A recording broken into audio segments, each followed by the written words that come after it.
Tonight we're talking about Crouching Tiger, Hidden Dragon from 2000. Arguably one of the most exciting films on the filmography of Ang Lee, if only for myself. This is a film which was really a big deal when it came out. At the same time, the film which I think I saw more people walk out of than any other film until I saw, obviously, Drive. And it was kind of weird in that respect, in the fact that the only reason they were walking out is because the fact that here they were faced with a film which is heavily subtitled, and yet at the same time was presenting a very sort of traditional sword fighting style onto the screen, with the Wuxia style here being revived, and with the success of this film paving the way in many ways for the many other the art house Wuxia directors such as Zhang Yimou with his Hero trilogy to sort of come in and really continue the style themselves, while for Asian cinema as a whole it really sort of opened the door which would surprisingly pave the way for the Asian invasion, which with films such as like The Ring and Battle Royale and Audition would just really further just boost that revival of interest in Asian cinema, which still continues now. But Kimono, we've obviously talked about this film off air and just how it's always going to be one of those films where for yourself you said that it was sort of like nothing new and you never saw what the fuss was when it came out, and whereas to myself, coming up as a fan of Hong Kong action cinema, especially in like martial arts cinema, it was sort of like this real sort of kick to see a Wuxia movie be not only being given a mainstream release, but also one being presented in such a artistic style that Ang Lee goes for here. I don't think it's not a big deal. I think that, when I watched it the first time, it was in 2000, and I was, 14 years old. When you're 14, the appreciation for cinema is much less to, now that I've been working in this kind of, review and movies environment for, a good few years already. So, I haven't watched this movie again since that first time I saw it in theaters. And I think that, I appreciate much more the second time, and I can see, as you call it, what all the fuss is about. But at the same time, I have, maybe it's, I still think that, the whole idea of Ang Lee being able to, do this and take that risk of bringing something like a truly authentic Chinese film to a big screen with a decent budget, because as much as the industry is in say Hong Kong or wherever it has their big budget for movies, it's never going to be the same as say the money that Hollywood is going to be able to put into a movie either, right? No, definitely not. I'd say that the whole system, especially back in 2000, it was not geared the way that the Hollywood system is. Certainly no one was going to put this much money into making a Wuxia movie, and much less give a director the sort of creative freedom that Ang Lee enjoys here. Yeah. So, I mean, it's surprising. As I said, we got Lee. I mean, at this point, he's already established himself within the Hollywood system. He's got 3 films under his belt with Sense and Sensibility, The Ice Storm, and Ride with the Devil, which we've chosen not to cover as part of this filmography, just for the idea of time. Really, we've obviously skipped ahead a couple of years and just gone straight to Crouching Tiger and Dragon, and it was a surprising move. But at the same time, I think Ang Lee wasn't the sort of director who was sort of like known by name value. He wasn't like a Francis Ford Coppola or Tarantino in the fact that everyone was sort of like, oh, it's an Ang Lee movie. I don't think anyone was sort of like referring to his work by name. They just sort of knew the films by as they were. Him his name as a director really wasn't sort of synonymous with directing as it obviously became after this point. I still feel like, at that point, Ang Lee was still, I mean, to Asian directors who are known worldwide at that point wasn't that plentiful. Let alone, even actors back then who are Asian was really less used. So I think for Ang Lee, it was a really big risk for him to, do this. And at the same time, he really managed to capture a lot of that, that China, that the true China area and the beauty of China as well. Because if you look at all the filming locations that they use, it's very it's very scattered, and at the same time, it's in these really beautiful areas of China. Like, I haven't been personally, but my mom recently went to Xinjiang, which is like the desert area that it was filmed for, where Dark Cloud is, or whatever his name is, and that area is very, very, it's very, like, right now it's much more developed than it used to be, but back then, it's just literally, the area is just sand and desert. So it's kind of like he uses a lot of this natural beauty and really wraps it in this whole, like, Chinese culture. And sometimes I worry about films like that because of just the culture that it's in and how much people understand it. But I feel that, at the same time, he's introducing this new type of martial arts and wushu that people really didn't quite understand. I think what was very intriguing about Crouching Tiger, Hidden Dragon at that point was that Asian cinema wasn't very plentiful, like, widely distributed around the world as, easily accessible as it is right now. And while, obviously I'm saying that I've seen a lot more of it than whatnot, I actually couldn't really think of a lot of movies at that point because it was so long ago, of this whole, like, martial arts where these people have this, like, this kind of, like, lightness to them, and they can fly around, and that's martial arts. But that was, the original martial arts before, there was a whole Jackie Chan stunts and stuff like that, and, even like, just, the basic kung fu, which is very grounded, literally. But, that's the thing is, if you watch a lot of, say, Hong Kong dramas or something like that set in ancient China, that's what it's all about, like, they talk about the Jianghu here, and, like, really just the Jianghu is like the underworld in the ancient times of where things are. And there's so many of these little things that he captures in this. Not to mention, it's quite refreshing to see, like, he's got such a strong cast. Obviously, he has some young talent there as well, like, Zhang Ziyi. I think this is probably, like, if not her first movie, one of her first films. And obviously at that point, I think, Taiwanese actors weren't that known either, like the guy who plays her lover, Chang Chen. Yeah. So it was, like, you really have Chow Yun-fat and Michelle Yeoh really carrying this film and being kind of like the more, expert, the more, like, seasoned actors in this who do really carry this film. And, it's a choice between them where we see this contrast between, this older kind of lovers and kind of like the love story between them, where it's more, respect and all the qualities of, like, how people used to be, versus a younger generation who looks for, freedom from the restraints of royalty and stuff like that. And, we have that whole talk about, like, that love and what it means to both of them. And, while one thinks that, being in the, being martial arts and being able to do everything you want is freedom, she's negated very quickly to, the reality of things, that you still are tied down by kind of like the society and the culture. So, there's a lot of little details that Ang Lee uses, and I think that, watching this a second time with a better knowledge of Chinese, like Mandarin, I really appreciated this film a lot more than, the first time. I honestly still think some of the martial arts bits were a bit annoying, like there were too much of it, especially like the running across rooftops. That got a bit annoying after a while. I only took about that much of running across rooftops because before it becomes too much. But, there's a lot of really good things about it. Like, the actual fighting parts are really, really creative.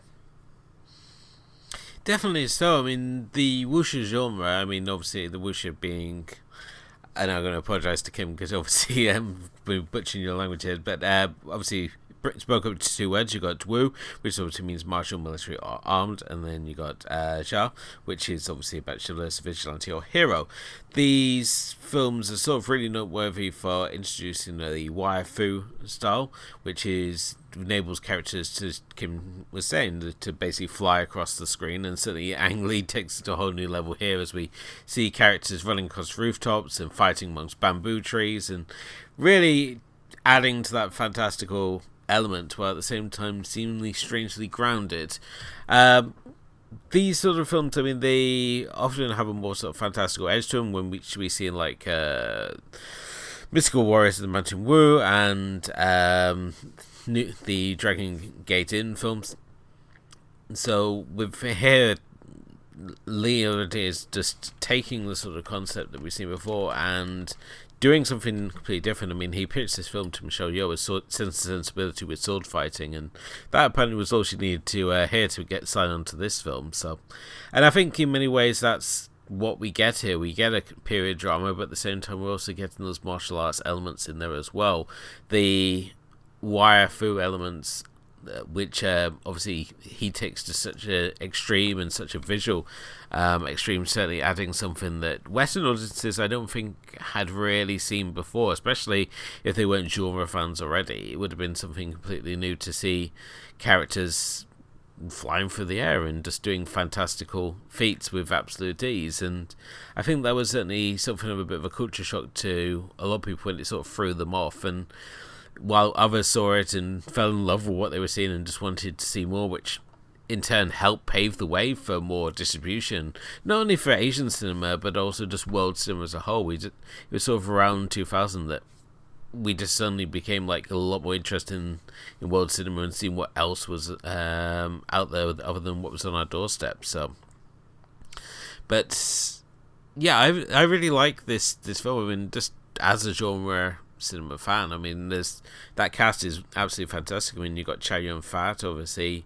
known probably better for his heroic gunplay movies, but here is fantastic as Master Swordsman, and we finally get to see him posed opposite the equally legendary Michelle Yeoh herself, the queen of action cinema and a former Miss Malaysia. So she is fully, all her many skill sets are fully put to use in this film, as she's not here to play as the damsel in distress, but rather Chow Yun-fat's opposing equal, a pair of would-be lovers, but unfortunately due to their duties and general code of honor, they're sort of forced to sort of never really connect, it would seem.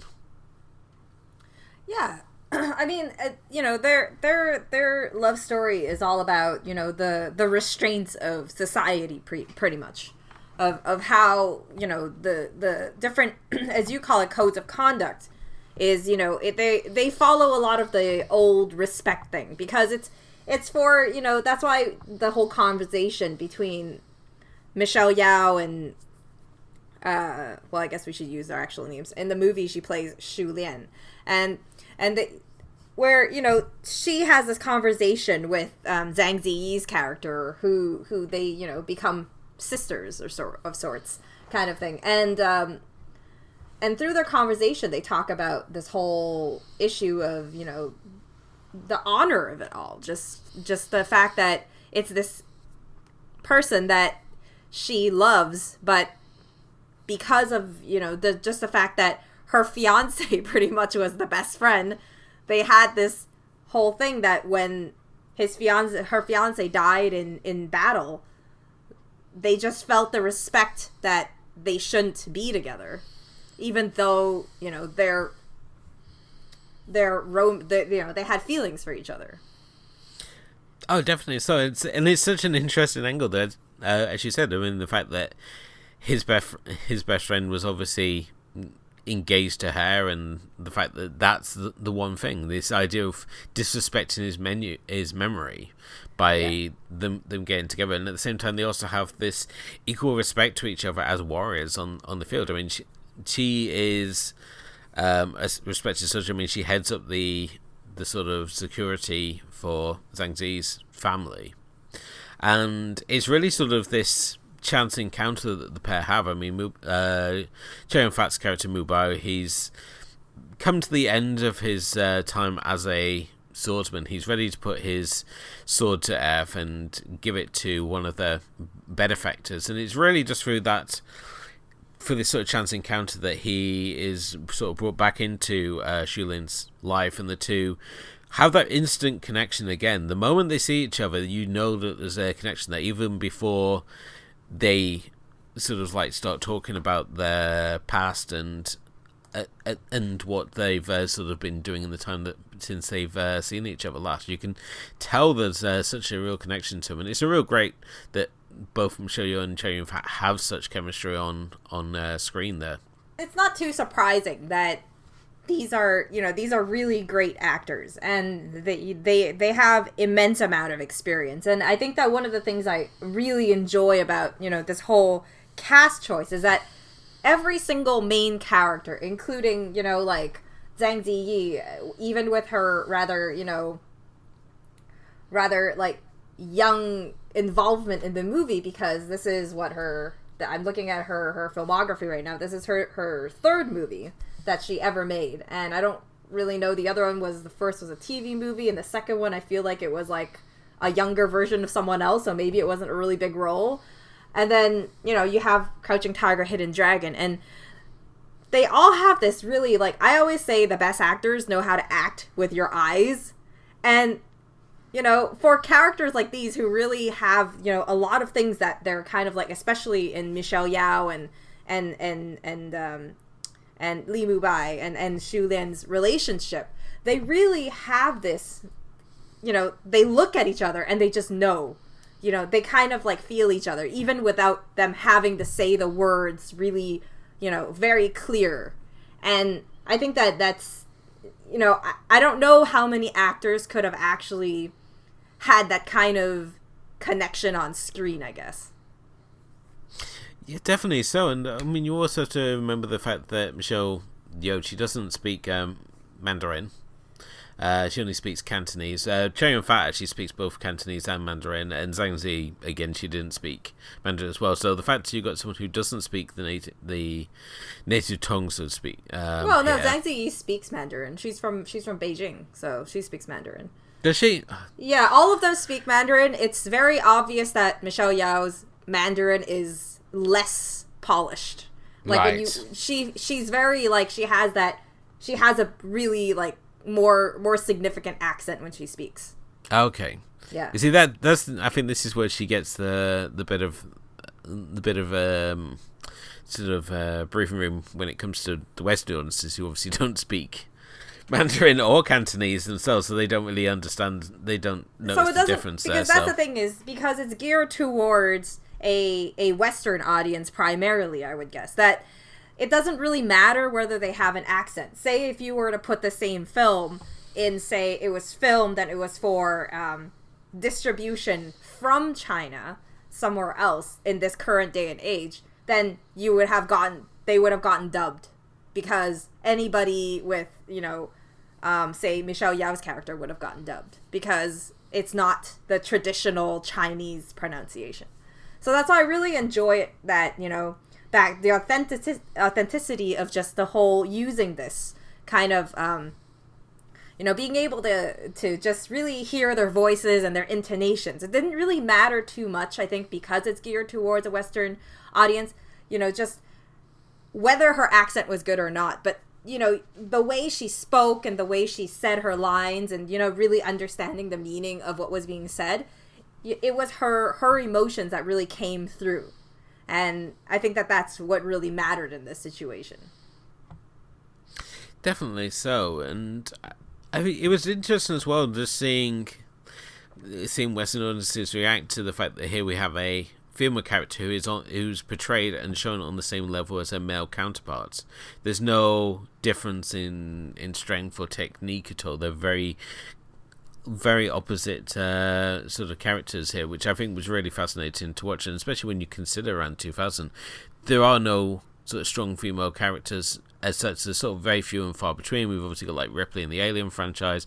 I think 2000, around that period, we've got like the Charlie's Angels movies, and it's all like it makes you wonder, like, why did it take so long for us to get just recognize that, audiences like seeing strong female characters, and that's something I've always liked about not only martial arts cinema but also just Eastern cinema as a whole, is the fact that female characters were often shown as being equal, if not stronger than their male counterparts. Certainly in anime, all the strong characters were always female, and that's something that's always played in really well to myself, who likes sort of strong female characters.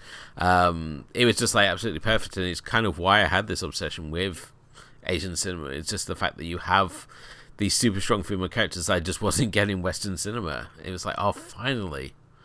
They're not just there just to play the damsel in distress or be the love interest. It's like, these girls aren't going to wait to be rescued, they're going to rescue themselves. And this again is what I love about Michelle Yeoh. And going into the film, I'd obviously seen her sort of like Hong Kong cinema roles and seen things like Magnificent Warriors and seen what she's capable of. And I think at this I want to say at this point she'd been a Bond girl. She'd done Tomorrow Never Dies, or was that afterwards? Might be afterwards. Maybe before. No, it was before. Yeah, it was before in '97, because she had done. She did her right trio. I think that might have been one of the bigger reasons of why she was casted, other than the fact that she is a phenomenal actress. But she also had some kind of, at least a Hollywood audience would know who she is, which is always a plus. But yeah, no, I mean, going back on, you're talking about, strong women character. And I think that in Crouching Tiger, Hidden Dragon, Ang Lee does a really good job of portraying it, because, it's in China and, talking about this set in ancient China back then, it's a rarity that women are at the same level as their male counterparts.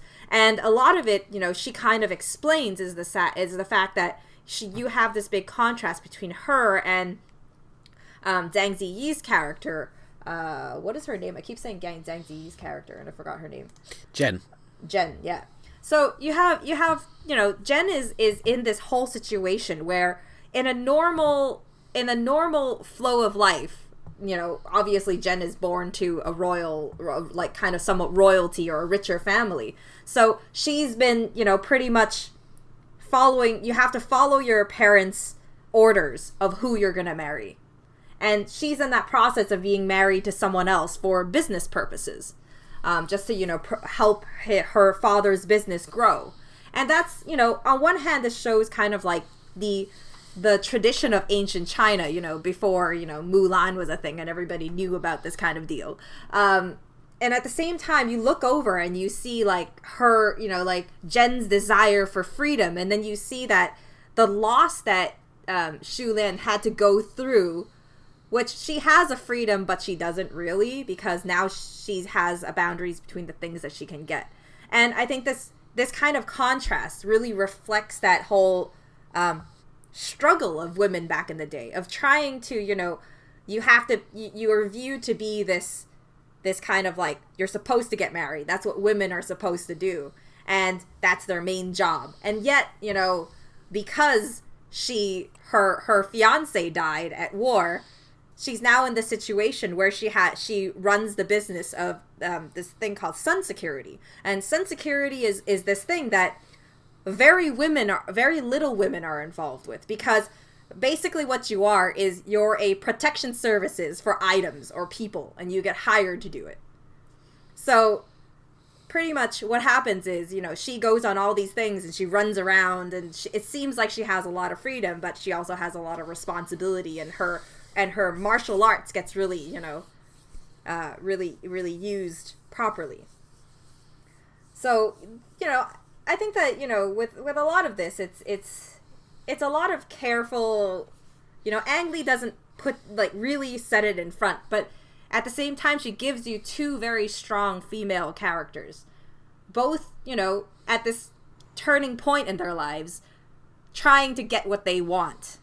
And that's very admirable in how he does it, while he, still being able to show a lot of, those little things that matter. And he didn't even show two female characters. He actually showed three, because the Jade Fox is also a female character, and Pepe Chang is also a very admirable kind of kind of an older actress who has quite a bit of fame in China as well.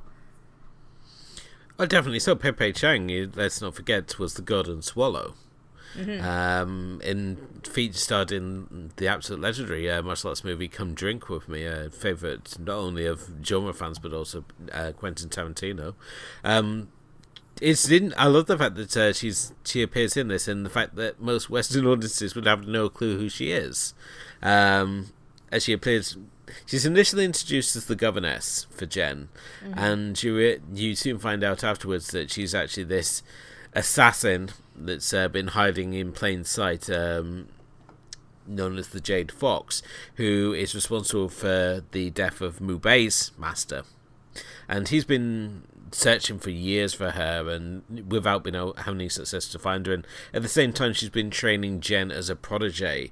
Only, as we discover when Jen gets her hands on Mu Bei's legendary sword, the Green Destiny, that Jen's the one who's been the real master all along. The Jade Fox has never fully understood the martial arts teachings that she's been teaching Jen, only been able to follow the pictures, where Jen herself has been able to fully understand the lessons that she's been taught, and has been secretly raising her skill level well above her master. And Jen is a really sort of interesting character in the fact that she's this Oscar-esque character within this world. She's as you say, she's been set up in an arranged marriage, and it's really, as we see through the lengthy desert flashback sequence where she goes off with her bit of scruff, the desert bandit Lo, which I know there's some people who like this film who really, really like Lo, here played by Shang Chen, and I always thought, God, what the hell is she with that scruff bag? But apparently, it's funny because I remember the first time I watched it when I was 14, and I think that was one of the main reasons, was I thought that the Zhang Ziyi and Chang Chen story was ridiculous as heck. Yeah. Oh my goodness, I could not stand it. And this time coming back and watching it, I actually really like Chang Chen. I really think he is amazing. Like, I really love his character, and just like his little movements, his little like looks, and then, you talk about, I remember, the last conversation we had, we were talking about, how Ang Lee is not very good at filming, sex scenes. And intimacy, and then obviously this one we have some a few very more intimate scenes between the two of them, and I actually think that those scenes, I remembered watching it the first time, and I went back then, and I thought they were pretty decent scenes back then, and I still think they're very decent scenes right now. Like, there's a bit of, the characters between them have, they're both very strong-minded characters, stubborn in their own ways and whatnot. So anyways, that's my piece on that. And not to mention, like Lo is like this very, very like charming bandit kind of guy, and I don't know, I he's just very, very, very, like, I don't know, he just, I don't know, maybe I just really like him. I think he's very, very charming. Again, Kim falling into that category of liking a bit of scruff, it would seem, because he's just... I think it's a bad boy vibe. He's not even a bad boy. He's just a cocky sod who's hanging out in the desert, and he suddenly thinks that he's got everything under control because he steals Jen's comb, and he's got this sort of respect of his men because of obviously his skill set. And then suddenly Jen pulls the fast one, and it's like, oh, wait a minute, she's actually got this skill, and the two have this lengthy chase across the desert where their flirtation is shown via their individual martial arts skill as they're having this sort of horseback chase. And what starts off as, you feel like Jen being forced upon, suddenly discovers to be her sort of fighting her own urges because of the difference in their status in class.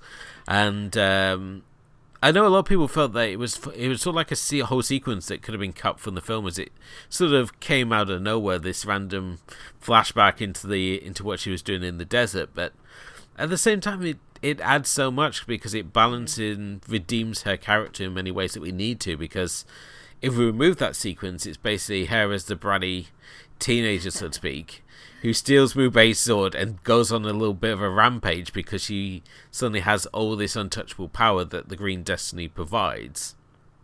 And again, this is something that I don't think Western audiences will fully understand, the fact that you have a weapon of such that it gives you this sort of ultimate power, and it sort of adds to your sort of skill set, and the fact that I think this there were sort of themes that were lost on a lot of Western audiences, such as like the scene where we see Wu Bei, beating her in a sword fight with just a stick, and showing that it just like highlighting the fact that it's not so much the power of the weapon, but it's the power of the welder, where the true power of the sword comes from. But having this item that is being pursued, I think, is such more interesting than just having like the pursuit of the Jade Fox, for example, or just the pursuit of Jade, who suddenly like revealed herself as having this sort of darker side. I think just having this item for the two groups to pursue just makes it a lot more interesting, and certainly sets up some fantastic sequences, whether it's in the Tea Palace, or if we're looking at the training room sequence between Michelle Yeoh and Zhang Ziyi. That was very, very, I think that was one of the most fascinating scenes to watch, because you not only had these two women fighting, which is, a very rare thing when you think about a wushu film, but at the same time you had this woman who was just like, Michelle Yeoh was just pulling her weapons, all kinds of weapons, off the shelf that maybe even some of the Western audience probably haven't seen before. And it's a whole, it's one thing I really love about Ang Lee, at the same time as, just the script itself has so much to offer in this movie. And in general, most of his films have that kind of that kind of style, other than maybe Sense and Sensibility, because it's pretty much set in stone what's going to happen. But I mean, like, for a movie like this, we go back to Low, and you were talking about, that part, before I forget what I have to say, so I'm just going to go back for a second. Low, what I really liked, while we were talking about, the women and that sort of stuff, I really like the fact that both Li Mubai and Low, while Low seems like the type who's kind of like more of a dominating kind of man who thinks that, he can get whatever he wants, when it comes to his interaction with Jen, he actually let her decide what she wanted to do, what course of action she preferred to do.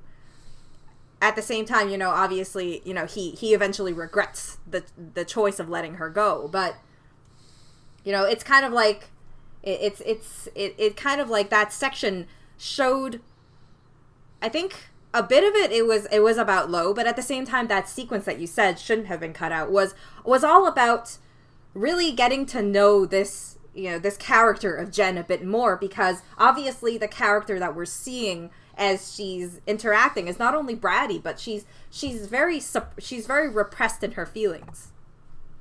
But at the same time, like you were talking about the other little things that I thought about a section about, how a lot of these interactions were really like elevated, because a lot of the things they talked about, like these random conversations, with the Sir T Tay, and with the other guy, the Governor Yu. They were having that whole chat about, when they first got the Green Destiny, and about the sword, and they have this one line about how how to rule, and they were talking about be strong and supple.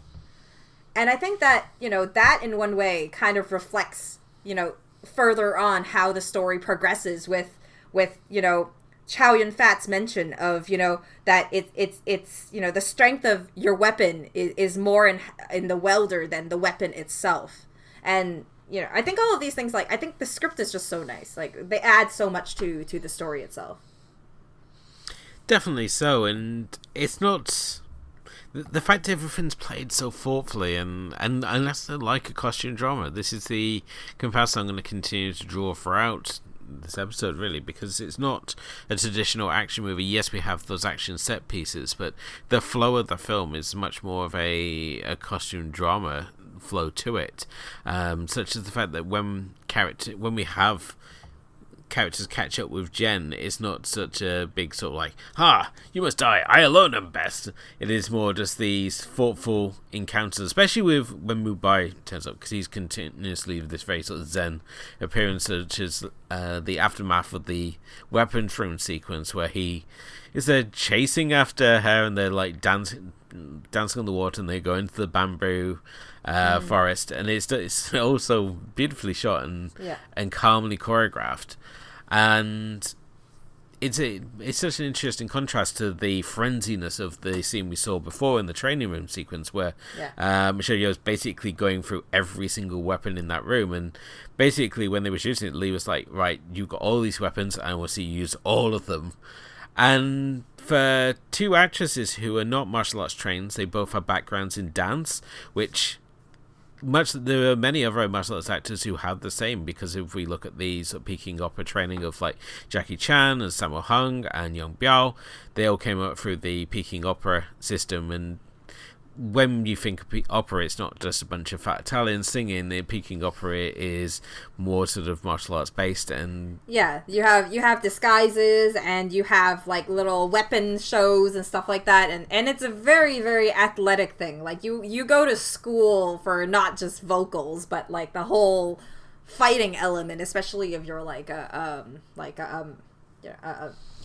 man in this whole thing. Yeah, so it plays in quite well into the Hong Kong martial arts industry, and the fact that they took many of the actors of these schools and basically just gave them these large budgets to recreate historical scenes or fantastical versions of such. And there's a really great film. I mean, Sammo Hung's Painted Faces is probably one of the best representations of the whole Peking opera system, and certainly it reflects his friendship growing up with both Yong Biao and Jackie Chan within that setting. But I really just, when you look at the film, I mean, it's easy to mistake obviously Michelle Yeoh and Zhang Zi as both being competent martial artists. The fact that the way that they move and the way they handle the weapons and just the flow. And when you obviously look at it from the perspective, well, this is a choreographed dance sequence, it you can see why the two ladies are so able to have those sort of precise movements and be able to sort of give the scenes the flow they have. And at the same time, Lee throws in many sort of surprising elements, such as like the hook swords, or when Michelle Yeoh grabs the sledgehammer and she sort of charges out, and then suddenly the weight overcomes her, which still makes me laugh every time I see that sequence. It's just so funny because she's got such confidence, and she's got such strength as a warrior, so you think, oh wow, she's going to really do us some damage with this, and it's like, nope.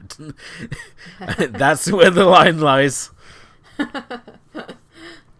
Yeah, but I think it's really it's very, very, it's very good at the same time, because I think that a lot of this came into the fact that the action choreographer here is Yun Wu Ping, who's done a lot of this before. He's done choreography, action choreography for Drunken Master. He's worked with Jackie Chan, and I think that's where he gets kind of like that break in this serious fight to have a bit of humor in it too. If Jackie Chan was in this situation, I can see this going a very different way. So. There's so much expertise behind just what he did, and adds to that scene between this fighting and adding that little moment in between. Not all weapons work the same way, and it kind of shows that as much as Michelle Yeoh is her character is very, very well trained in all kinds of weapons, there are still limits to her strength. Definitely so, and it's just there's just such a fun just seeing some of these weapons. I mean, there's obviously the familiarity of some of these weapons, such as like the staff and the spear, and then you have other other ones outside of like your traditional swords, as we said, the hook swords, which you don't rarely get to see, and certainly not used in this anything of this sort of classier nature. So it was a real sort of throw. It's sort of like, wow, this does this and that does that, and what happens when you pit sword against spear, and it's just a real sort of thrill. Just it taps into many of those things. Again, this is just a scene which really sort of plays into the fanboy sort of dreams here, because we've seen many of these scenes before, and we get to see it here blended into this one sort of sequence here. Just other sort of fantasy sort of like mix-ups of weaponry that we have here, and it's just great the fact that we've got someone like Yuen Ping, who is doing the action choreography. I mean, he would obviously go on to do The Matrix, and he's, as a director himself, he's produced some incredible movies such as I'm Monkey, and you can sort of like go back through sort of like the history of martial arts and just see how influential his work, not only as a choreographer but as a director, as he's sort of like up there with the likes of Shang-Chi into what he's brought to it. And at the same time, I think there's certain people out there who think, oh, he's just the guy who did like the fight choreography like The Matrix and Kill Bill, and don't realize that he's like this very well respected director on his own terms as well. Yeah, with, according to IMDb, with 31 credits of directing, and it wasn't some, most of them are actually full-length movies. Definitely so, and I think this is the great thing with League. I mean, he's obviously being given this budget and this freedom to assemble the sort of dream team when it comes to making this movie. I mean, you see it from the cast and just all the way down through like who he has as like cinematography and the writing, and it's all like the who's who. It's like if you were going to assemble your dream team, this is the team you would go with, really. We also get to see his a recurring appearance by Shi Hung Lung, who, let's not forget, he's headed up all three parts of the Father Knows Best trilogy, and here gets to play a little more subtle role, and I think that's why a lot of people sort of missed it, especially if you're not fans of Lee's earlier films. But here he shows up as T in a small but memorable appearance. Well, I think it's we were talking about the dream team, and I think one other element of this that really works, and I think is worth a mention, mostly because they did actually, the film actually won Best Original Film Score at the Academy Awards. So I think that a lot of that goes to just being able to pack into this dream team Yo-Yo Ma at that time, who is a phenomenal musician. A cellist at that, and a lot of this music that is in this film and a lot of the score really does elevate all the scenes that are in it, and it adds so much of that, really sets the scene of being in China, and the moments of action and romance and separation and loss, and there's so much in this movie that really, I think the music adds a lot to it. I mean, were you disappointed the fact that none of the leading actors received a nomination for this film? I mean, obviously Ang Lee picked up a nomination for Best Director, and the film did win Best Foreign Language Film. But the deal is, it's in 2000, the Academy Awards was not like now. Now maybe a foreign film will get nominated for their actor and actresses, and that's still a very, very rare occasion. Like, if you look back even at the past few years, even as the Academy Awards claims to be changing to be more whatever, there are more international stars, but they're not for international movies. They're still for Hollywood blockbusters and such. Yeah. So considering that this back then won for Best Foreign Film, it was still considered a foreign film award. So, would they have gotten anything? Probably not. Like, I would say it, it didn't surprise me back in, 2000 that they didn't get anything. But at the same time, I mean, I wonder if, in China, it made a difference, like in China or Hong Kong or something, if they got more awards, but I'm not too current on that. I'm just looking at who obviously was up for Best Actor and Best Actress that year. I mean, Best Actor was won by Russell Crowe for Gladiator. Yeah, I can understand that, but at the same time, I mean, he's also in that category. You also had Tom Hanks in Castaway, which is okay. But, you know, Jeffrey Rush in Quills, you think we couldn't just shunted about and got Chow Yun-fat in instead? Ed Harris as Pollock, a little harder to nudge off because obviously he learned to paint like Pollock, so the Academy likes that sort of dedication to your craft, so he would be harder to nudge out. And obviously, heading up the foreign side of things, we had Javier Bardem for Before the Night Falls. Best actress, I mean, it was won by Julia Roberts for Erin Brockovich, which is just can just throw in the trash, especially when you consider that Erin Braustein was up for nomination the same year for Requiem for a Dream, which that is a phenomenal piece of acting. I don't think that anyone in this film would have beaten that for best actress. It's scarily good acting, and that's a real sort of journey of someone who's starts in one place and ends in a very bad place. But and yeah, again, Juliette Binoche for Chocolat, which I enjoyed, but I don't know. But yeah, but I mean, like you know, I'm looking at this right now. So Zhang Ziyi ended up getting a Best Supporting Actress award at the Asian Film Critics Association's award. Yeah. Along with, you know, Best Picture and Best Director in that year, 2001, because that was probably when that award happened. And then you go down and who is there anybody that won? It was mostly Ang Lee, and then they got nominated but never won. So it was just really Zhang Ziyi, I think, really, you know, she acted in Chicago Film Critics Association's award. Zhang Ziyi won for Most Promising Actress. Yeah. But, I mean, we say that they obviously didn't, I mean, the Toronto Film Critics Awards saw Right to See Michelle Yeoh win Best Actress. Yeah, credit to really Hidden Dragon. You Canadians really love that one.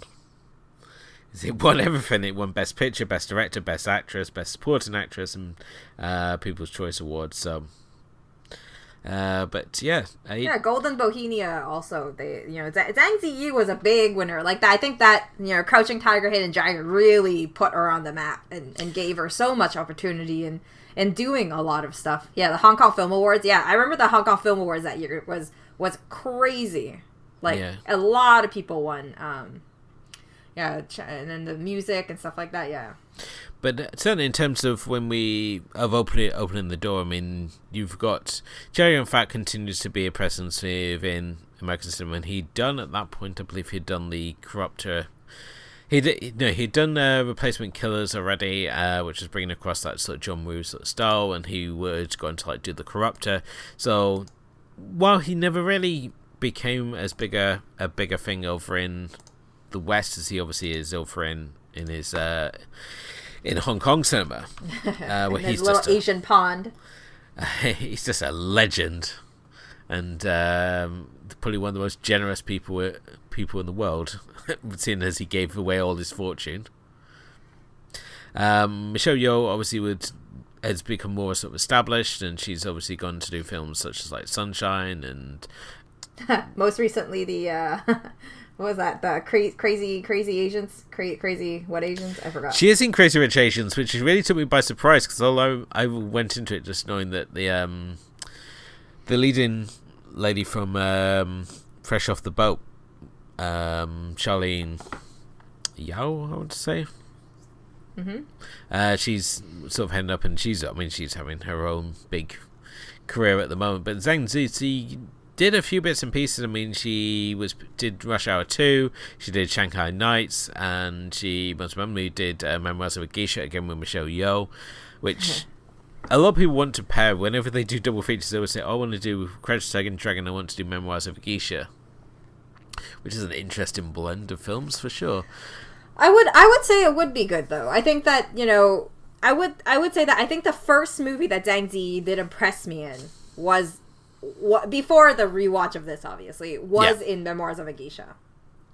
But, you know, if you talk about Memoirs of a Geisha, no one beats. I think it was Gong Li in there. I think Gong Li was in there, and man, she stole the show in that film. So, anyways, we're not talking about Memoirs of a Geisha. We'll do that if we do like was it Rob Marshall or something who did that? Yeah, so if we do a season of that, we'll talk about Memoirs of the Geisha.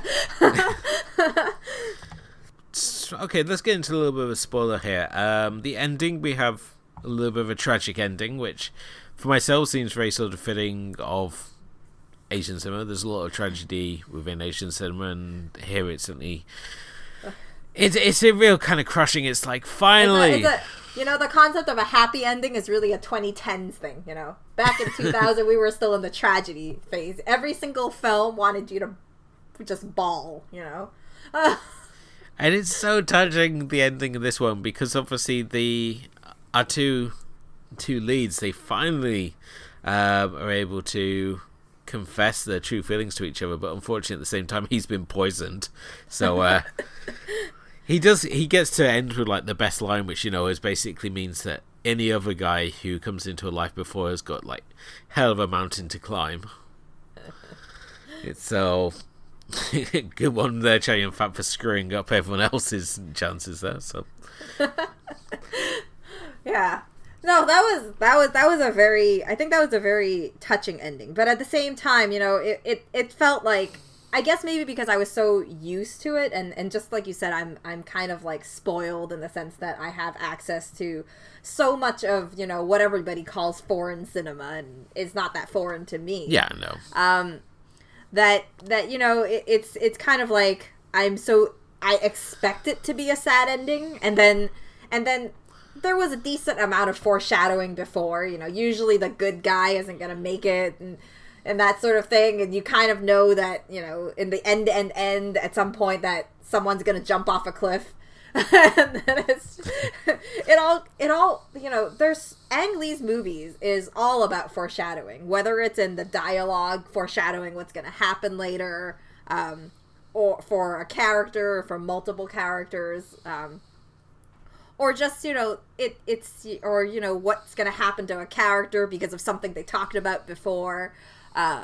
There's a lot of foreshadowing in his movies, and as we go through all these movies so far, I'm starting to see it more and more. Like you can catch these things, and I guess that's why Crouching Tiger, Hidden Dragon, some of these things were done so heavy-handed that I expected it. That at the end, I didn't find it as sad as it was supposed to be, because I was kind of like, well, it's gonna happen anyways. But then sometimes I expect things and I still feel kind of sad about it. So it's odd, but the characters you connect, at least for me, I connected more with was the older couple of Chow Yun-fat and Michelle Yeoh. That really, really, like, the loss, even though you expect it, was kind of was still kind of emotional at that point. Definitely so, and I think with this one we actually get a new theme introduced. We obviously have already the idea of like duty and unrequited love and problematic affairs. Many of these sort of themes that we've seen already within Lee's work already, but here we obviously have the idea of poison, which is a very sort of more traditional martial arts theme, where the use of poison is seen as like cowardly and dishonorable. That if you're an honorable warrior, you wouldn't use such underhanded techniques. And obviously the Jade Fox, her thing is poison, whether it's bitter, her general bitterness for her situation where she was essentially cast out, and at the same time she is poisoning Jen's sort of worldview. She's corrupting her as the master character, and we see obviously the fact that towards the end that Jen hasn't been fully under the influence of the Jade Fox, so she could still redeem herself. And I think that it brings it nicely into circle with the fact that when she throws herself off the bridge at the end, well confusing to my father in particular as to why she was doing that, it ties in nicely to the desert sequence where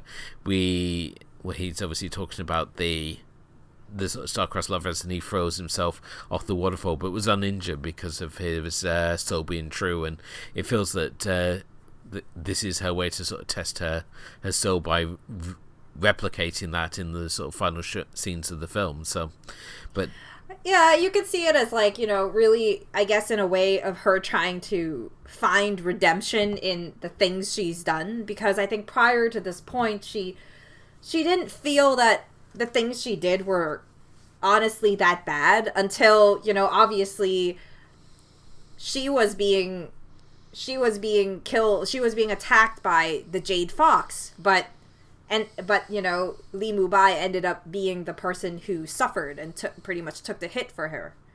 And I think that that was a moment that, you know, in just the reaction of it, she really, you know, felt indebted to this person and really felt, you know, like, I think she finally absorbed the words that he had said to her before, you know, about just, you know, her possibly being able to take over the Green Destiny. But, you know, she got caught up in kind of like just her own, I guess, pride and sort of, you know, as you call it, more the bratty side of her. So, further watching, I mean, what do you sort of pair with this one? Because you can go in so many different directions. There's so many great films that you can pair with this film. So, I'd be interested to know what you personally go with. I want to hear what your picks are, because I find mine are very generic. So maybe you'll talk and then it'll cut out like 5 of mine. So I'm gonna let you go. Okay. Certainly in terms of like the art house kung fu side of things, you want to first of all you want to look at Zhang Yimou's Hero.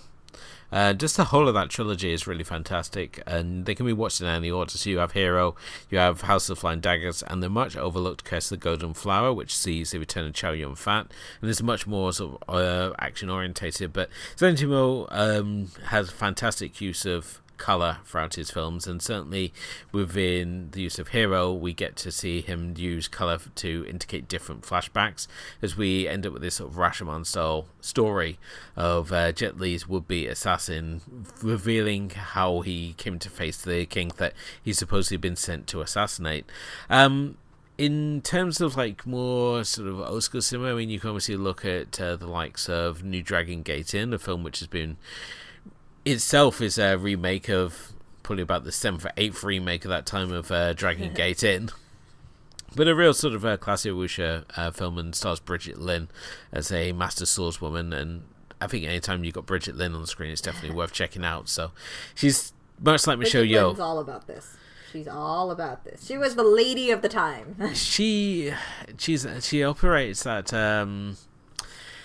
higher echelon of goddesses of Asian cinema that does get white boys flustered, along with like Michelle Yeoh. You got Maggie Cheung and Issa Mui. Those sort of like actresses who really sort of like came at the forefront. Basically, if any of them were in a particular film, you could guarantee it got distribution over to the West, it seemed. And certainly I think Bridget Lin is another absolute standout actress who has a definite presence on screen. So those would be the ones that I would that I sort of come to mind first. I mean, obviously you can go for more sort of Western releases, such as like Memoirs of a Geisha, which is a film that I feel that we will look at some point soon, be it as an After Hours episode or as part of a proper season. I'm not sure yet, but I have a real desire now that we've watched this film to go back and watch it. I was thinking about I recently watched something, and then I thought about Rob Marshall, and then I thought about that we should do a season on Rob Marshall, whether it was worth it. And then I saw some movies that I thought you wouldn't like, so I was like, well, we'll discuss it later. Anyways, talking about my further viewing.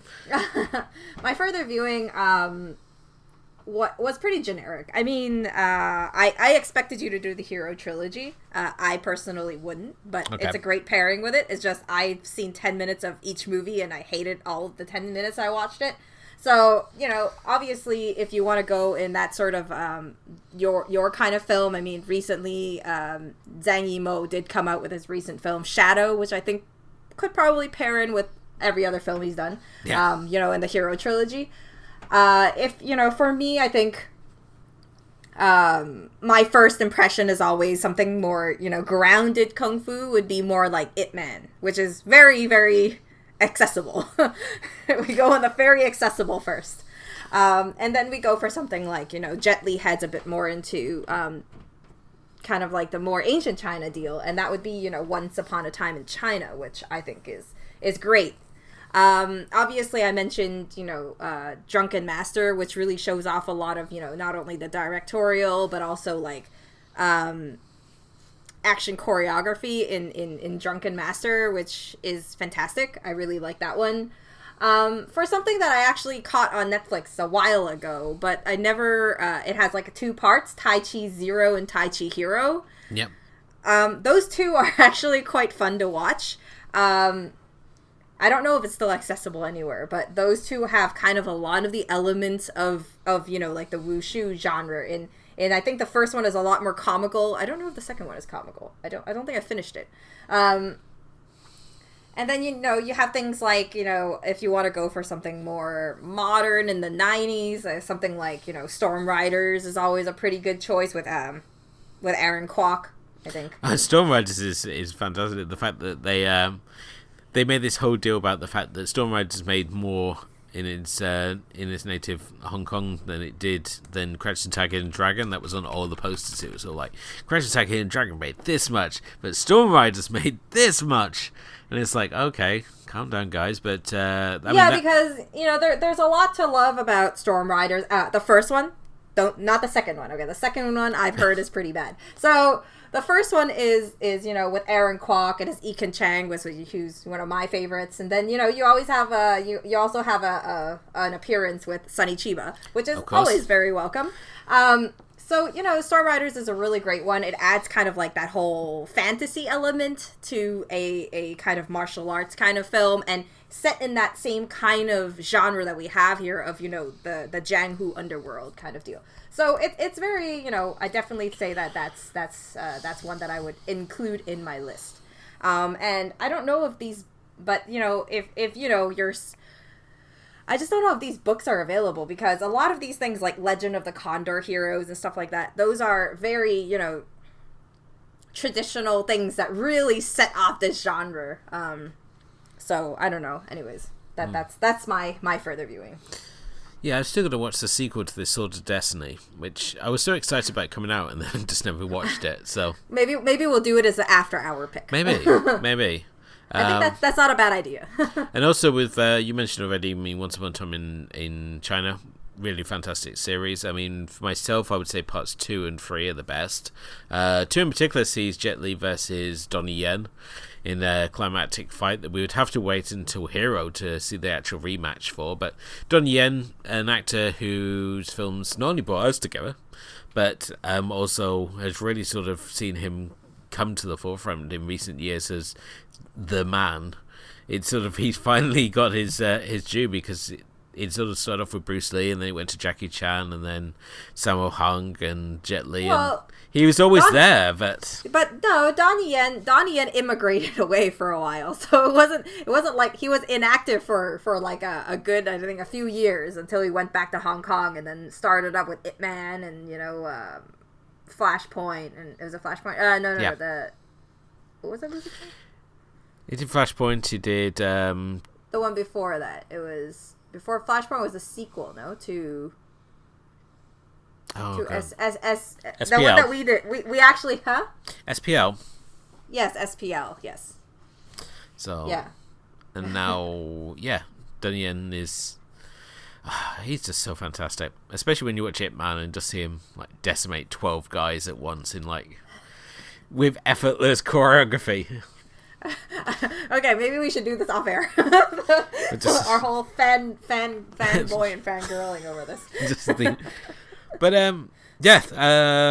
Definitely there's definitely many interesting directions you can go for it, and hopefully, if you see this for the first time and you've not watched some Asian cinema, and seen the films that sort of came before this, definitely sort of check them out. And I think there's no better time than now. I mean, the fact that Amazon Prime has so many of the Shaw Brothers movies, and Netflix obviously got input in films as are Amazon and other streaming platforms. So it's great that these films are so readily available, and definitely worth discovering if you haven't done already. But that brings us to the end of this episode. Thank you as always for listening. Please do hit the like and subscribe buttons if you haven't done already, and perhaps leave us a comment or a review. It all helps raise the profile of the show. You can find us over on both Facebook and Twitter and Instagram, and you can check out our archive, which is at moviesandtpodcast.wordpress.com, where we also have our Friday Film Club, where each week myself and Kim both pick a film to piece together into a wonderful double feature, as we cover those films that we perhaps won't get round to looking at on the show, but still feel worth checking out as well. So All that's there. And Kim, where do we go for our next episode? Well, we're jumping forward to 2003. Yeah, the 2003 with a superhero movie by Ang Lee, Hulk. Ah, yes. Starring, Eric Bana and Jennifer Connelly. So, yeah, the Hulk, a comic book movie before comic book movies became this thing that's just mass marketed and churned out on a weekly basis. So we'll certainly see how the Ang Lee art house style met with the comic book style when we look at the Hulk on the next episode. But thank you as always for listening, and thank you to my co-host Kim, and we'll be back next time looking at Hulk. Good night.